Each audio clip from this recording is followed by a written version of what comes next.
Mama, udo dịrị unu ndị Igbo. Ụbọchị taa wụ 23rd. Ụbọchị taa wụ 23rd of May 2023. This is the Master Prophet Young Joshua Yawins, the awakened one of the Biafran people, Biafran spiritual leader, the prophet and the founder of the new IGBO Biafran indigenous religion, Rufana. Before maybe though,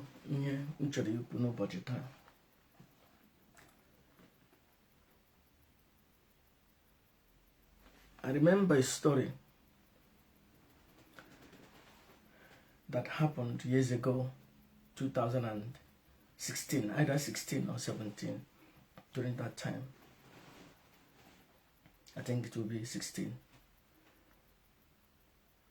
Group of people gara na mmụọ n'ala Igbo ka ha ga jụọ ajụjụ maka Maazị Nnamdi Kanu. When they went there, ha bịa there, eji ha ihe buru ibu bịa. The mmụọ ajụọ ha si ele ihe nnukwu bịa. Ha sị na ha bere ka ha jụọ ajụjụ ka mara ma Maazị Nnamdi Kanu ma ọ ga-adị ndụ. The mmụọ sị ha na ọ ga-adị ndụ. Ha sị then enwere ihe ọzọ ha kwu bịa. Ha sị go on na ha chọrọ ka ha nwere onwe. The mmụọ asị unu chọrọ ka nnụ nwere onwe. Ha sị yes. Ha sị na onye mere ha ji burucha ihe ndị a ha bụ bịa. It's okay, right? Unu nwere onwe. Ele onye unu ga-enye ekele. Unu nwere onwe. Onye ka nnụ ga-akpọku. Onye ka nnụ ga-enye otito. Ọwụ ihe ndị ọcha butere. The mmụọ asị ha buru na ihe ndị abụọ. Unu adịghị ready. You nwere onwe.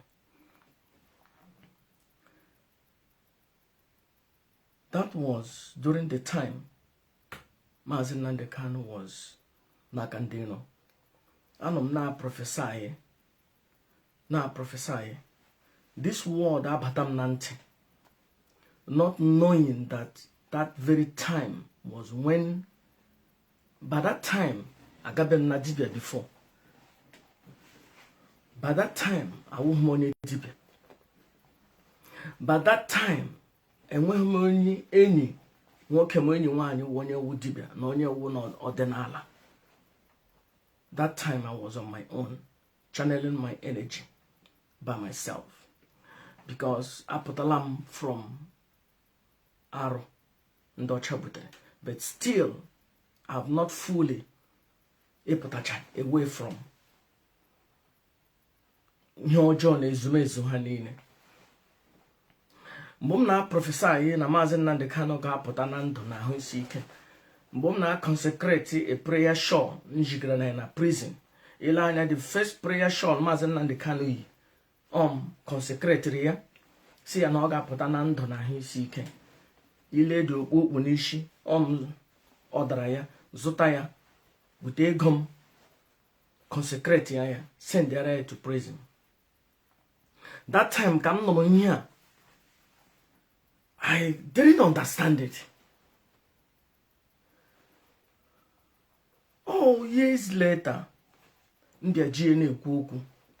I think 2 years ago, GNA Kuku. Somebody knowing here was the person that got that thing na Biafran land. Ya mom na phone sim. Who told me this thing? Because na hadi ato gaija. And the lawyer sponsor the journey. Masi ya nwunye gwara m na anọ ya na ntị m na Chukwu gwara m ya. Yes, you are really a master prophet. Yes, truly. No ya gara oji ahụ na ha chọrọ ha ọsọ si ha lawa. And now, as Biafran spiritual leader, I have recognized the gods of the land. a na-esi n'isi na-abịa. O nwere ihe adịrị na Bible asị, train up a child in the way he should go. When he grow, he will never depart from it. And our parents were saying it on the contents of Christianity, that the way we should go in the way of Jesus Christ, the God of the Bible. But they were wrong. Before you train somebody the good way, you must have known the way already. But our fathers, 2 centuries ago, 200 years ago, or 100 years ago, have erred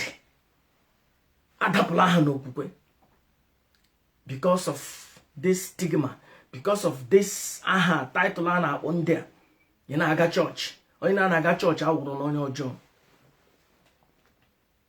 remember when I married my wife, I am coming to my title very soon. When my wife, the sister of Mazen Nandekano, when she came to our hometown newly, the first week, I wasn't there. I was here in Germany. My family members say, oh, tomorrow morning will be church. Let's go to church. She said, no, she doesn't go to church. I said, what? You don't go to church? No. In this our family, everybody must go to church. She said, no. I don't go to church. And before I will leave this place going to anywhere, I have to consult my husband. She called me and said, don't go anywhere. I'm not a Christian. And had it been she went to church that day, that would have been the end of it. I would have said, hello, I'm sorry, go back. It is a problem in the ordinala. Church. You have already set a stage for your destruction. Now, this gospel, this ozioma in Abasa, this awakening of the consciousness now, obidogo now. And the manana when families might be a man ga I know this awakening now. Manana is you who the fact. Stand on the fact, but 1 year I'm at the fact, or I know in a state to agree to accept it because okay, put some, but my projection for the man to take it easy. Bidogodo na ndoge ezi omume gi eziokwu na ihe ziri ezi. Then nwanyị ahụ will come. But only some women that will never come. Take it easy. You have already planted, I'm sorry, an enemy in your own home. Oh, get to charge to one here to them and degede. One year, Holy Ghost. Nah, Akoshashi here in minute. It is a problem. Aro, Ndocha Butre. I na hage Billy Nudo. I must be honest with you. Either ha kupwani or anya kupwa. And the agenda this gospel, this message of the gospel of Christ, Jesus Christ, must be preached to all the whole world. And everybody must accept Jesus Christ as Lord and personal Savior. That is their mantra. Destroy, conquer them, kill them. The mantra of Christianity is the gospel must be preached to everywhere. And again, their mantra is wherever that there is idol, any altar that is not altar of Jesus Christ must be destroyed. Dement business. Now, let me come back to the comedians. Ilan in the comedians saying, I'm now.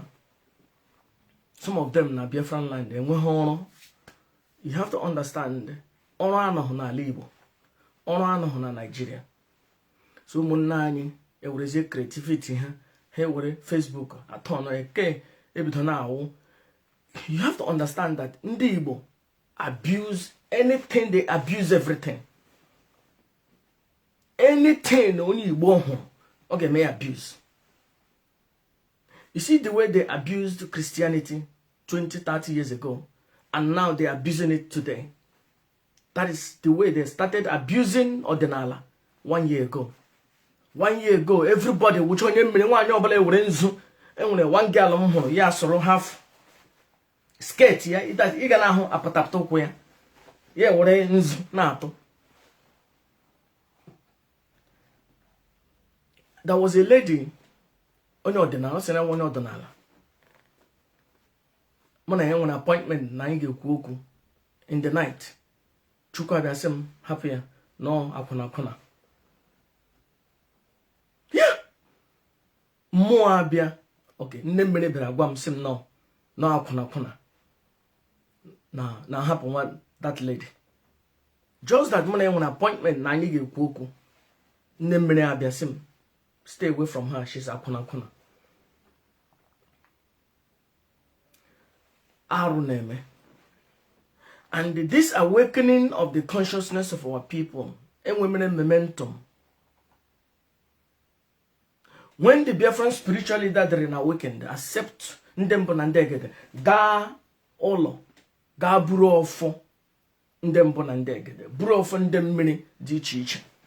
Ofo buru yedowe, buru ofo amadio, na ndemmo di iche.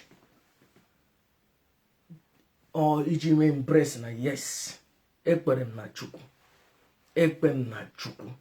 na ndị ezumezu ha niile. Be careful, Iwuro Igbo. All these new ways that they make ego n'ala Igbo na comedy. I want you to watch them 1 year ago, 2 years ago. They were all paid by all these pastors. Ima how many I know, I spoke with this guy recently, about 1 month ago. He was on the payroll of Odumeje. And then when the comedians in the home, they are on the payroll of all these priests and pastors. They are on their payroll. How they go? Watch every comedy in a honor. Jesus!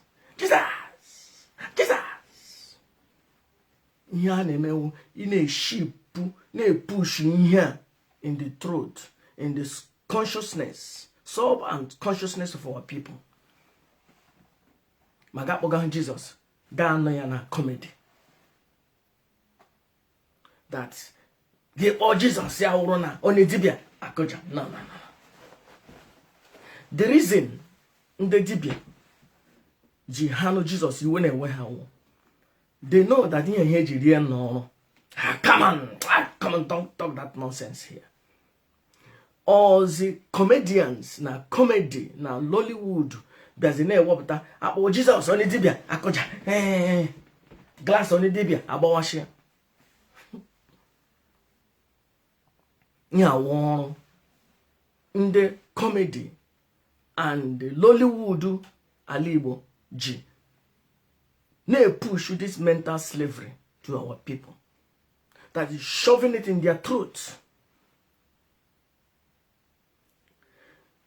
Do you know how many billions and billions of dollars Vatican Gene push movies from Hollywood, Ghana, representing Christianity? Do you know how many billions of dollars they used to make Passion of Christ? You know how many billions? You know all the story, the confession of the man who acted the Passion of Christ. Akokokoro.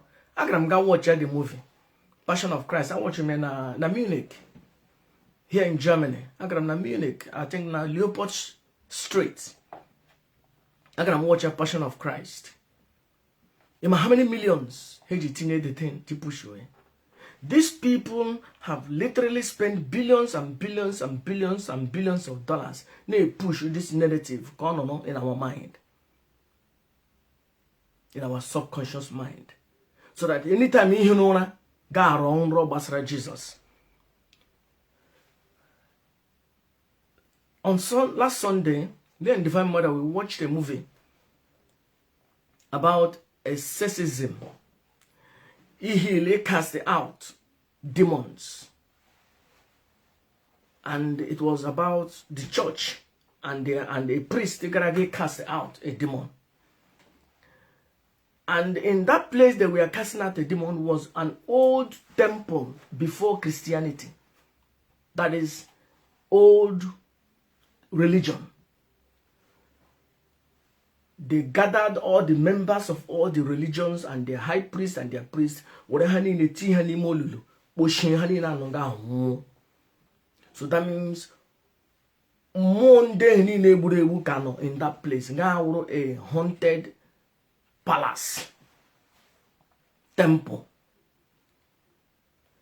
Now, Mohana cast out the demon. Somebody I say, Hail Mary, full of grace, the Lord. The demon I say, oh, no. Yeah, job. As an awakened one, different spiritual leader that has transcended the mind, that have seen the behind of the Pangan Tapa. Gagwamna, Wani, on your channel, say, to, de the plan, their dome, game week. On your channel, somebody no na aṅụ wine na atọ ọkụkọ degen no copy no were n'ihe niile o butere ebe niile o butere copy ga na onye ahụ ga-enwe ike.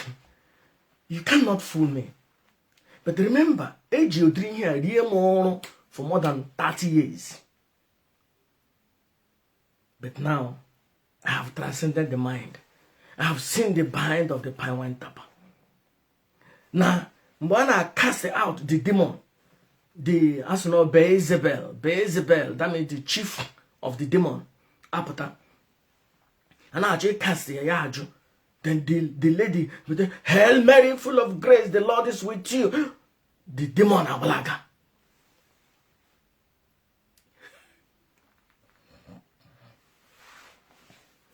Yeah, we hear Jirianya. These people spend billions to push this narrative through movies. Do you watch the Moses movie? Moses dividing the Red Sea. Whoo! When we are little, everybody loves it. Moses dividing the Red Sea. Job. Do you watch Jesus being crucified? Or they spend billions to push this narrative. And now, n'ala Igbo, Monagisi, and our Wogo to the comedians, and they push the narrative of Christianity. Onye ọbụla kwuru okwu ihe ọdịnala, ndị comedians agbakọ destroy ya again.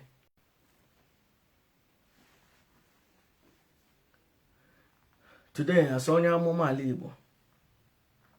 And I'm a kuku sing ha urundino chupu. Urundino alibo. Na choho ka alibo. Mana chupu. Chuku hapu ikwensu. Ka ikwensu kawa hazo. All these comedians ndi iberibe. Ndia ana akwụgwọ. Enye ha 1,000 here, enye ha 10,000, 20,000. Honey push this narrative. Now ship ye kick the can going. Ekwensu piawa hazo na Igbo. Piawa hazo. Igbo ga-enwere onwe. Igbo ga-amara onwe. An awakened mind cannot be enslaved. Ndị Igbo ga-enwere onwe.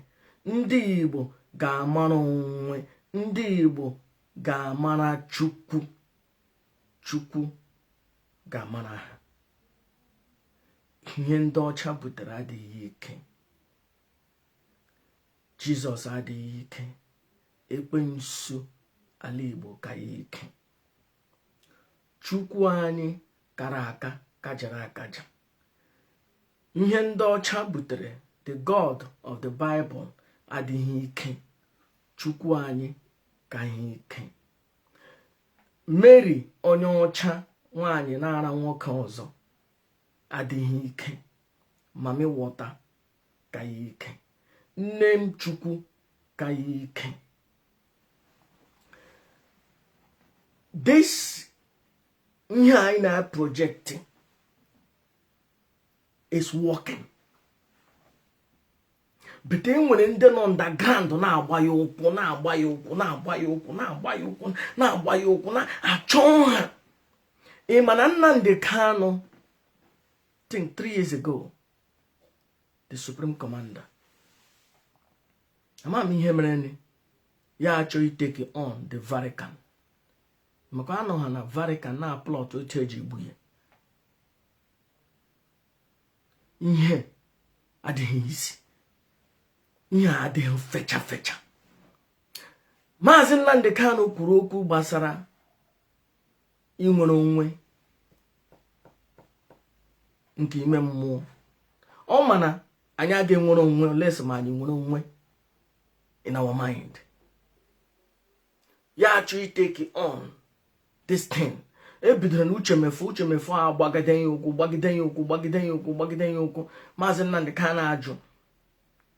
Finally, the Vatican nọ na-ekwu otu a ga-eji egbu Maazị Nnamdi Kanu, otu a ga-eji ewepụ ya.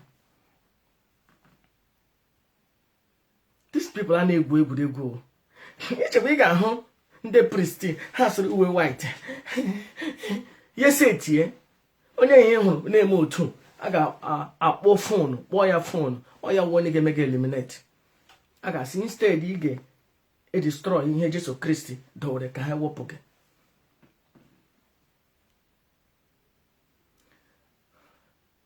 We will awaken our mind.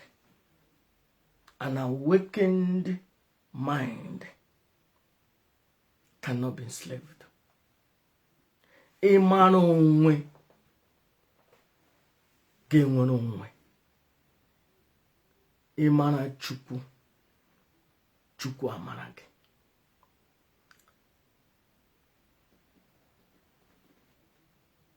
Facebook now na-akwụ ụgwọ.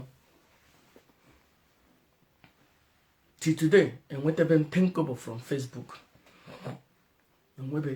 Facebook enyebe m 10 kobo. Gbega Facebook gị, what do you see? Ụmụ nwanyị niile enwe nwoke nọ na di, ụmụ nwanyị niile enwe nwoke ha nọ ewere Facebook turn onye ọbụla na-agụri church, onye ọbụla na-agụri church, onye gụkọta uri church, ịhụkwanụ some of them ị ga-anata ha ire n'aka.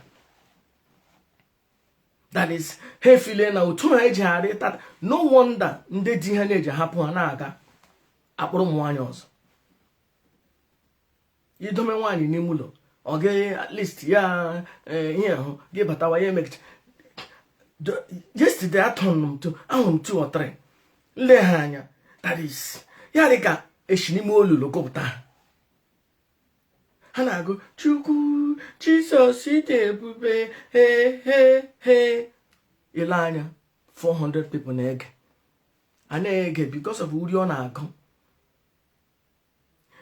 There is something with music. Music work that is ne. Ije na church, ili ha na-eme, a ga-agụ uri like 2 hours.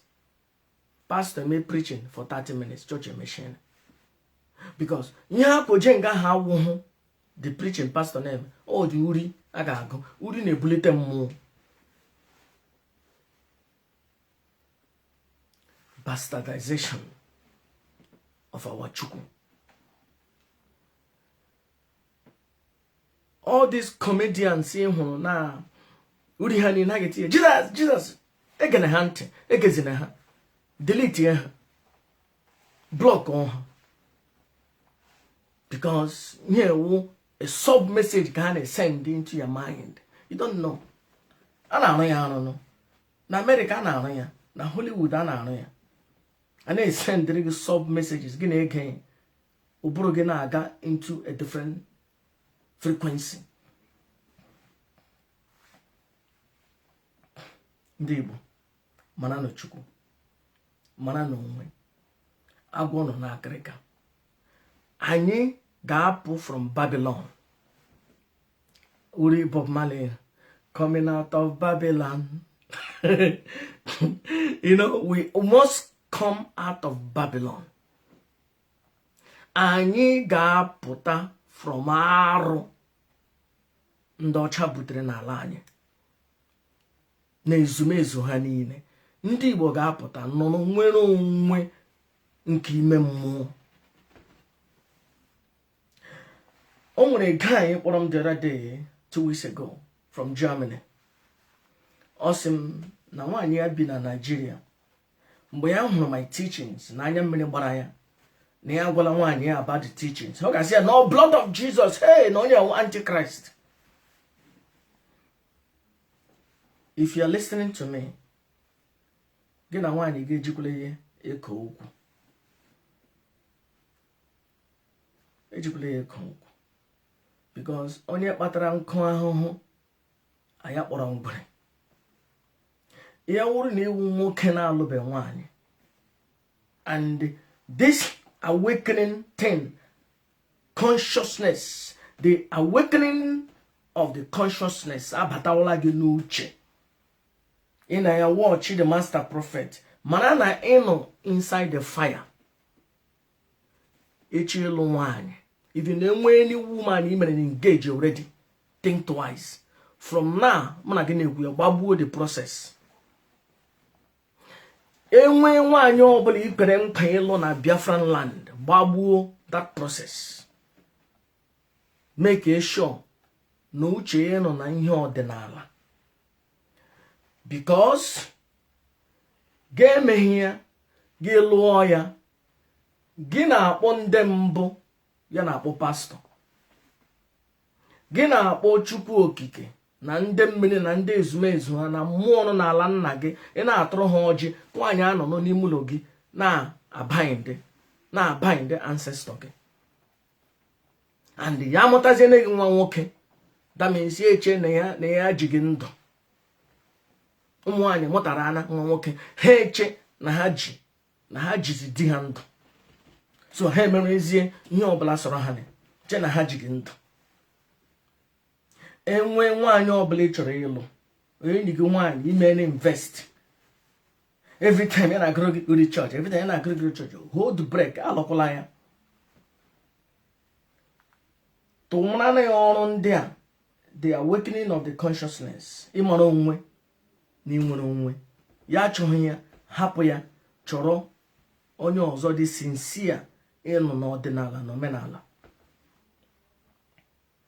Ọ ga-adị difficult nwaanyị nọ n'ọdịnala agbago okwe, but be careful. Enwere a lot of ladies nọ na this social media. Gwagwara m gị na o nwere lady mụ na ya chọrọ ikwu okwu, so call eze nwaanyị. N'abalị ma mewọta abịa sị m, don't ejim ihe ọ na-eme. The thing dị ka jim otu ọ dị asụji uzu ụmụ nwoke. The next day, akpọzighị m again. Ọ ka nọ na Facebook.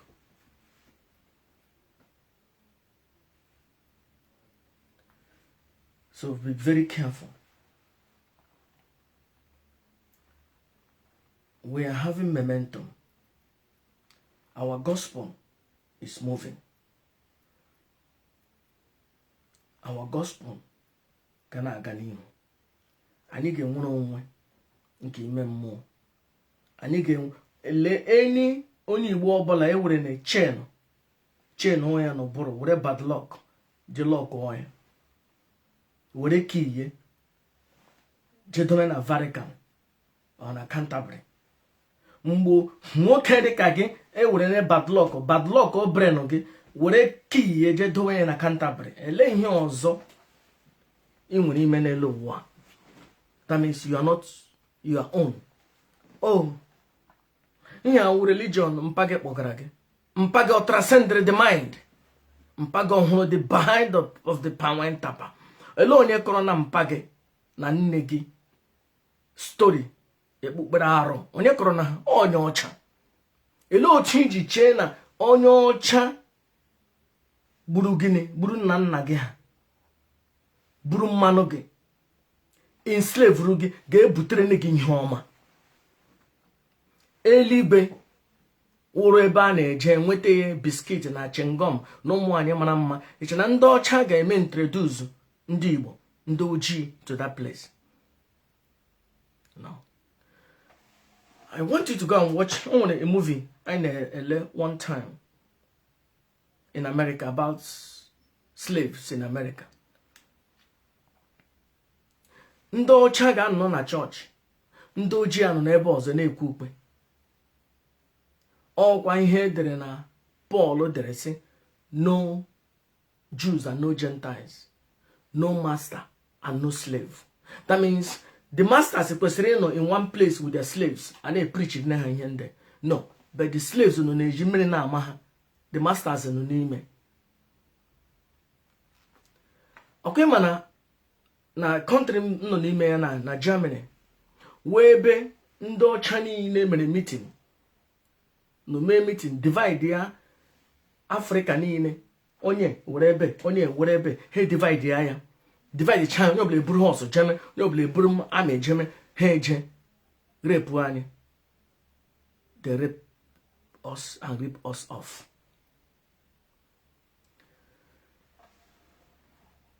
Iche na Vatican anọ mgbe a na-edivide ihe. Vatican was there. 1946 mgbe a na mgbu Hitler na-egbu ndị oshun shi ebe ha. Ịma ihe mere ni? Ndị ha gbara jee na Vatican buru their gold jee dọwa. Ndị Vatican na-atọ ọnụ were ebige Hitler. Ndị ha bi na ha ebi, ndị ha buru na ha eburu. They work together. Ele ihe mere ni Vatican na Germans ji na-arụ ọrụ together. Oh, they are treaty.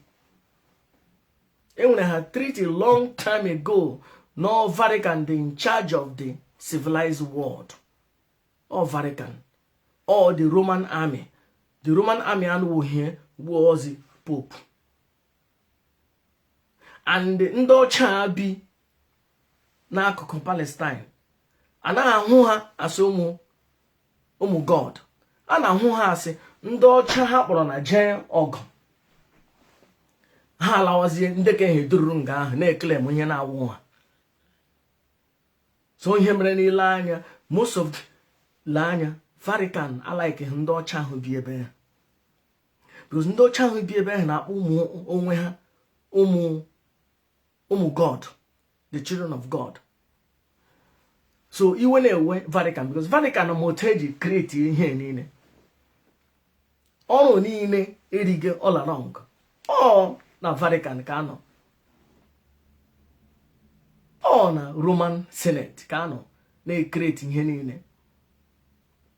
Then uruzie modernized time na Germany enwezi treaty ngwa were ebe were Palestine ngwa were ebe ịhụ na ndị na-emeshi ike gbuchaa ha niile gbupụ ha niile.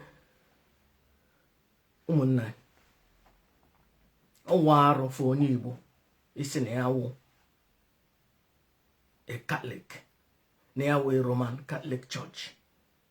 Oh, ihe ọjọọ ihe awụ a slap on the face of nna nna anyị ha ndị ọcha gburu. Isi na ewu I'm a proud Catholic.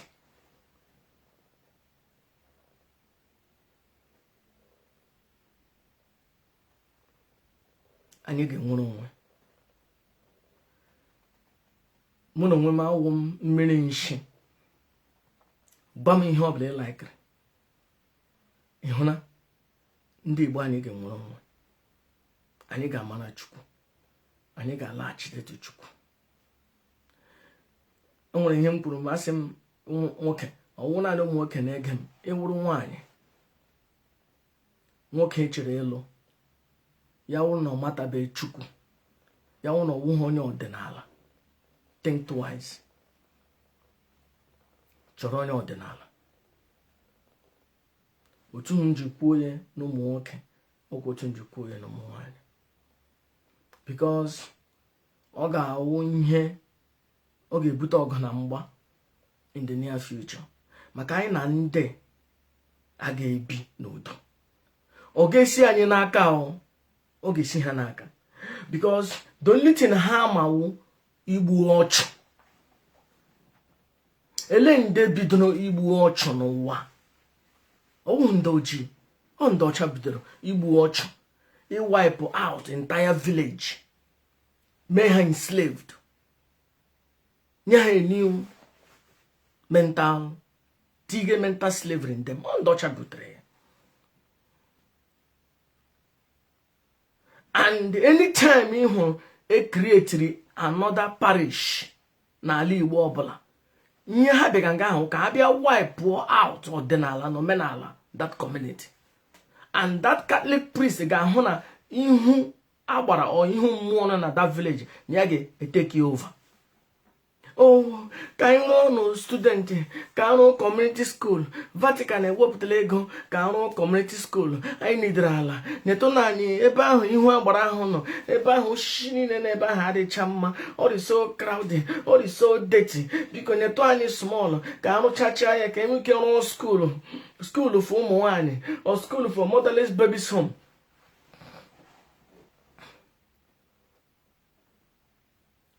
Ndị iberibe traditional rulers, hey, parish priest anyị si na Vatican ga-eweta ego ka eji rụọ school, ka ewetara naanị ihe ọma, ka ewetara naanị ele ihe na-akpọ ya ele ihe na-akpọ mmehie na mmehie abịa mana n'ala anyị ọwụ ihe ndị osisi ndị ekwujuru ebe osisi ndị ahụ domere gị ndụ, osisi ndị ahụ domere gị ndụ efulefu.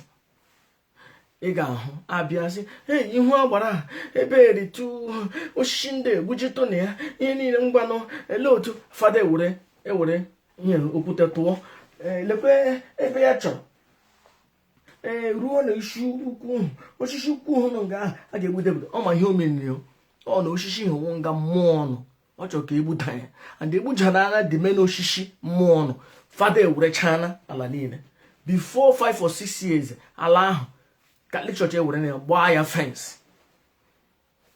Ị ga-ahụzi ha eje nga ahụ shinu nga ahụ tige cross nga ahụ tige Jesus Christ tige Virgin Mary, ha na-eje nga ahụ na-akpụ isi n'ala. Ewere na ha the whole place. School ha ga arụcha ya arụcha, ụlọ ha ga arụcha ya arụcha, ha ga jee nga ahụ tige cross jee ebe na-eme n'afọ nna na nwa na mmụọ nsọ. These people, their mission will destroy. It destroy ọdịnala na omenala anyị. Enweghị ihe ọma ọzọ ha wetara n'ala anyị. Ndị Igbo mana na ihe karịa na-agwụ. Ndị anyị na ha na-arụ ọrụ biologically ha ụmụnna anyị, spiritually eriena ha ọrụ. And are they ready imani eliminate. Mgbe anyị na-eto mgbe anyị wụ ụmụaka, ndị ọdịnala nọ around us anyị na-asọ ha asọ, ndị ewu ndị ọjọọ, ndị a na-eje chọọchị, onye a na-eje chọọchị, onye everyday ya ejekwa aja. Now m tetere n'ụra ka m matara na nwoke onye ọcha King James kwuru in 1614 na ya na-akpọ ntụni na Jesus Christ ya ekwuru okwu ya na-apịakwa ntụni. And after I mechara my research studies, mana na this Jesus Christ wụ ihe ajọsọrọ ọrụ eriri eri. The God of Christianity enweghị aha. Ịmakwa na ndị ewure na brain naanị je nwa akam. Their God enweghị aha. Their Savior enweghị aha. Ha just hapụrụ ya to otu ọbụla iji jikwute ọya. Bịa na Rome and Greek were aha the God of the Greek, Zeus. Christos. They in English, Christ. So, Ibam no Christos, ka nde Christian nefe, I will accept that Christos has power. Christos, an ancient more, he has power. So, Jesus Christ, he's in a heal the sick, raise the dead, and I can illuminate. Aha ya ogene. Elaha neji moya. Oh, no, Christ. Christ comes from the word Christos. Now, look at Jesus. No, Ghana first King James Bible. Oh, Jesus kedre.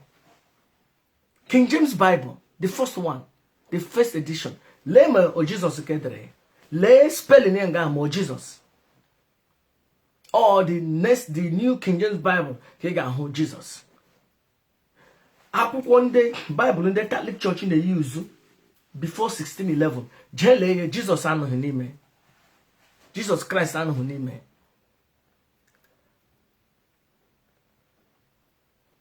God. Oh, has again. Iro na Hausa na akpoya Allah. Cause again. Iro na Yoruba na akpoya Oluwa. Iro na Kalabara na akpoya Tammana. Iro na Ali Igbo na akpoya Chukwu. No. Here, thousands and thousands of deities in each. Tammono awuhu Chukwu. Tammono wu mmụọ na-eche ndị okereka. Chukwu wu naanị Chukwu na-eche ndị Igbo. Enweghị anọ Chukwu na okereka. Enweghị anọ Chukwu na Yoruba. Enweghị anọ Chukwu na Hausa. Ebe o nwere anọ Chukwu wu naanị n'ala Igbo. Ụmụ Chukwu. Enweghị ebe any place na Nigeria enwere ụmụ ekwensu. Ọ naanị n'ala Igbo ka enwere ekwensu, ụmụ ekwensu. So you have to understand na ndị riri anyị ọrụ. And anyị ga-rigwara ha ọrụ ha riri anyị rigwara ha ọrụ a. Anyị ga-turn the table. In our generation, ọrụ ndị ọcha riri anyị ga-eri ihe, and Chineke mee ebere ụmụnne anyị eriwule ha ọrụ a na nke ego. But anyị ga-turn kwa the table spiritually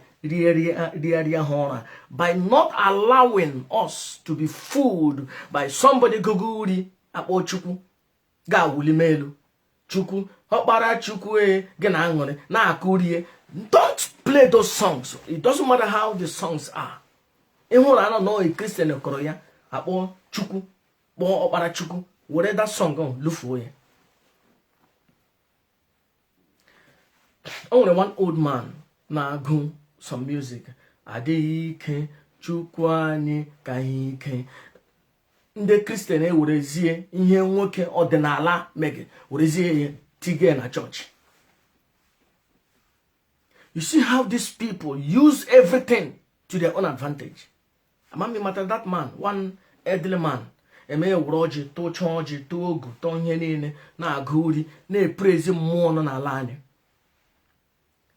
Ozi nye heje hetige uri ya. Hey, te Jehovah, te Chukwu. And don't follow these Christians na agụ uri ndị ha na-agụ. Uri ha na-agụ one an abomination. It's an abomination. Ị na-agụ Chukwu uri na ndị ezumezu ha. Ịgụcha ka nnọkwa nga ahụ si Holy Ghost fire, ancestral spirit. Holy Ghost fire on ancestral spirit. But we welcome the Spirit of God to come. We welcome the spirit of Elijah. Oh, God send down all the Elijah here. Send the Holy Ghost fire here to heal the sick. Each of God send the spirit of Elijah. But you chose the connection of your own heritage. Gosh, fire, Holy Ghost fire on your ancestors. That means you will only for because Holy Ghost fire on your ancestors. You will only umudim because Holy Ghost fire on your ancestors. You will only oka Ewuronya bag. Kasi Holy Ghost fire on your ancestors. But again, our ancestors who can dodge.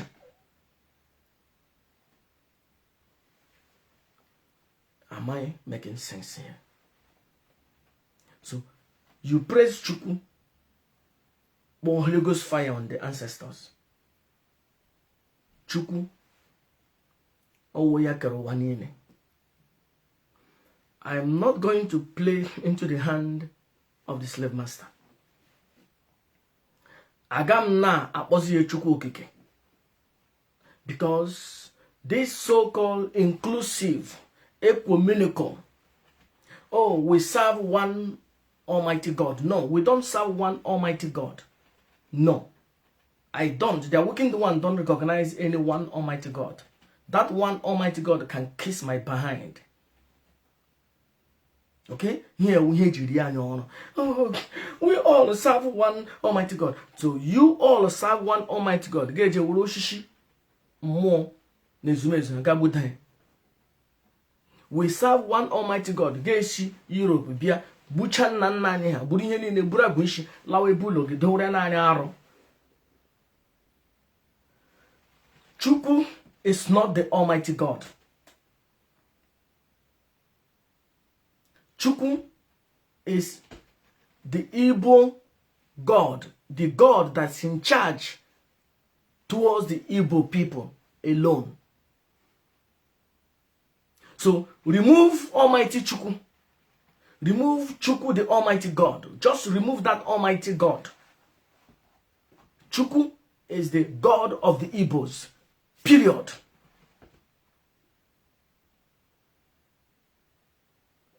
Chukwu is not the God of the Christianity in Igbo land. Christianity, their God comes from where? From Rome. So they have to tell us the name of their God. Tell Jebande Christians here, the name of your God, as you know, Jesus won't shut the F up. Shut it. Because you can't, and when I'm here, we will not tolerate this rubbish anymore. Chukwu, Jesus awuhu okpara Chineke. Jesus we efulefu na akpontuni. And it doesn't mean that efulefu existed. Joe these pastors, all these comedians, and hana nonsense. The God of Christianity, Almighty God, or Almighty God, Joe Nibo, Joe Father, Joe all these pastors, so na Joe these ladies in there with a microphone now every day. And I go to church. Hey, Chukwu is Chukwu. Gena buri. And it gone. In here, Hajine Riano na we were the Uri Chukwu. Ne deceive ndordinala. A Christian no go Uri Chukwu is an abomination. Please, can somebody write it down? A Christian that is using Chukwu to sing song is an abomination. I repeat, any Christian in Igbo land using Chukwu in a way of praise and worship in Igbo land, it is an abomination. Because at the same time you were in the Chukwu Jiguchuri, God punish Ekwensu. Ekwensu is the God of war. Chukwu is the one in charge of all that deities in Igbo land.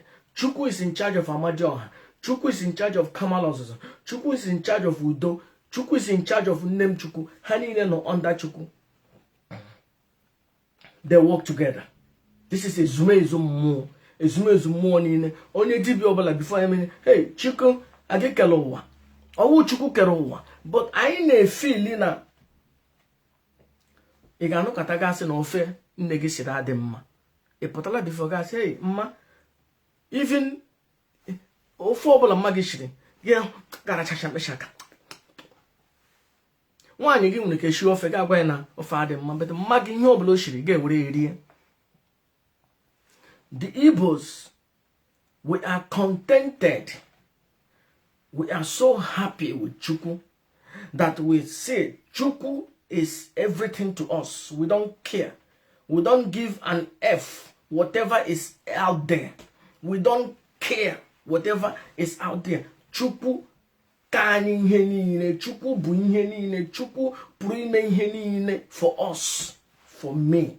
Chukwu ezuole m. Ihe m nidiri wu naanị Chukwu, achọghị m ihe ọzọ.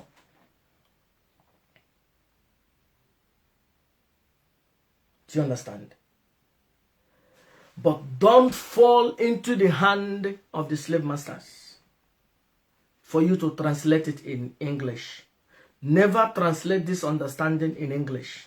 Now, Chukundibo, for me, they are working the one. Chukundibo wunye niile for me. Chukundibo kerem, Chukundibo nyere m ego, Chukundibo nyere m nwaanyị mara mma, Chukundibo nyere m ihe niile, Chukundibo nyere m ụmụ m mara mma, Chukundibo ga-enye m ụmụ ndị ọzọ, Chukundibo ga-enye m akụ na ụba, Chukundibo ga-enye m ogologo ndụ na ahụ isi ike, Chukundibo ga-eme ihe m na-eme ya enwe isi, ndị Igbo enwere onwe n'ime mmụọ. Chukundibo wụ naanị ihe m chọrọ. But don't say it in English. If you say it in English, you will fall into the hand of the slave masters. Then they will say, okay, that Chukwu you're talking about is the God of the Bible. Oh, in your hometown, what do you call God in your hometown? Shut up. In our hometown, we have a God, and it's different from your own God. What about you that is telling me in your country where Christianity came, what is the name of God? Ask a white man in their land, what is the name of God? Either they say it's God, G-O-T-T, or whatever. They don't know because it doesn't have a name. Because on here, Julia gone. Join in on Saturday. I'm going to make a program with Brother Matthias on Saturday, 8 p.m. I think 8 p.m. I still have to do that thing. 8 p.m. will be too late for me. I will still speak to him. Go to 8 p.m. Go to 8 p.m. in Biafran land. Then I go 9 p.m. in Germany. Wow. I will see what we do. But it's already 8 p.m. Join us. I get 10,000 euro. Oruna onye ga-azata anyị ajụjụ anyị nwere ịjụ. Anyị ga-enwere onwe. But anyị nwere ndị iro gbara anyị gburumebu. Ndị comedians anyị hụrụ, they are obstructionist to anyị ndị Igbo ịmara onwe, inwere onwe. The Igbo comedians are obstructionist. They are the stumbling block that our people want. And it is unfortunate. Because when you go promote to this religion, in Ghana, my hometown, the church, there, since mom the small. A man over 50 something years, I'm not chabe. A penti bedi. E gunde ni ne ha tokoga. Akwe bunye je Vatican. No wonder then na Vatican neje rika dokobo. No wonder ejina are renovate Canterbury every 2 years. These people has made a fool out of us. They have made a fool out of us. An awakened mind cannot be enslaved. Mana chuku. Imana chuku chuku amanage. Mana unwe. Imana unwe. Ge unwe. Gama unwe. Mmụọ nọ n'ala nna gị ga-agbago okwe. Surely. Ihuna mmụọ nọ n'ala nna gị gbago okwe. Onwe ihe mere ga succeed ya n'ụwa. Ya sokwa gị raise me Holy Ghost fire n'ishi gị 24 hours. Mmụọ ga-agbago okwe. Even ha gbachaa gị ha ewepụ gị ọsịsọ. untimely death. Recycle oge amụọ aga ọzọ ha na-elekwe gị anya ma ị ga amara onwe. Ngwanụ amụọna onye iberibe ọzọ, amụọna this fool again, ka anyị lee ma ọ ga-amara onwe, ka anyị lee ma ọ ga-amara Chukwu. Onye m ji si n'elu ụwa nwe mmụọ ga-agba m okwe, because I have transcended the mind. I have seen the behind of the Paiwan Tapa. Amatala m onwe and then nwere na m onwe. Ịmara onwe ga-enwere onwe. Onye akpọtere n'ụra ya kpọte ndị ọzọ. Ụjọ atụla ụlọ na-spread na ozi ịmara onwe nke ime mmụọ ebe ọbụla ndị Igbo nọ. Anyị ga-enwere onwe, anyị ga-amara onwe by fire, by force. Because ma anyị ama onwe, ụmụnne anyị ndị egburu maka ndọrọndọrọ nwere onwe, ndụ ha ga-awụ ihe lara n'iyi, ihe furu ụkpọrọ. Imagine ụmụnne anyị niile ndị egburu during the Python dance. Ọ bụrụ na a channel that energy ịmara onwe nke ime mmụọ, at least a lot of things would have done. But otu anyị ga-eji ịhụ na ọbara ha awụghị ya kwafuru n'okporo ịmara onwe. Ịmara onwe ka enwere onwe. Chukwu gọzie unu, ya dịrị unu na mma. As the Biafran spiritual leader, ekwere m na Chukwu. Ekwere m na Chukwu ndị kere Igbo, Chukwu kere Igbo niile. Ekwere m na Chukwu na-enye nwa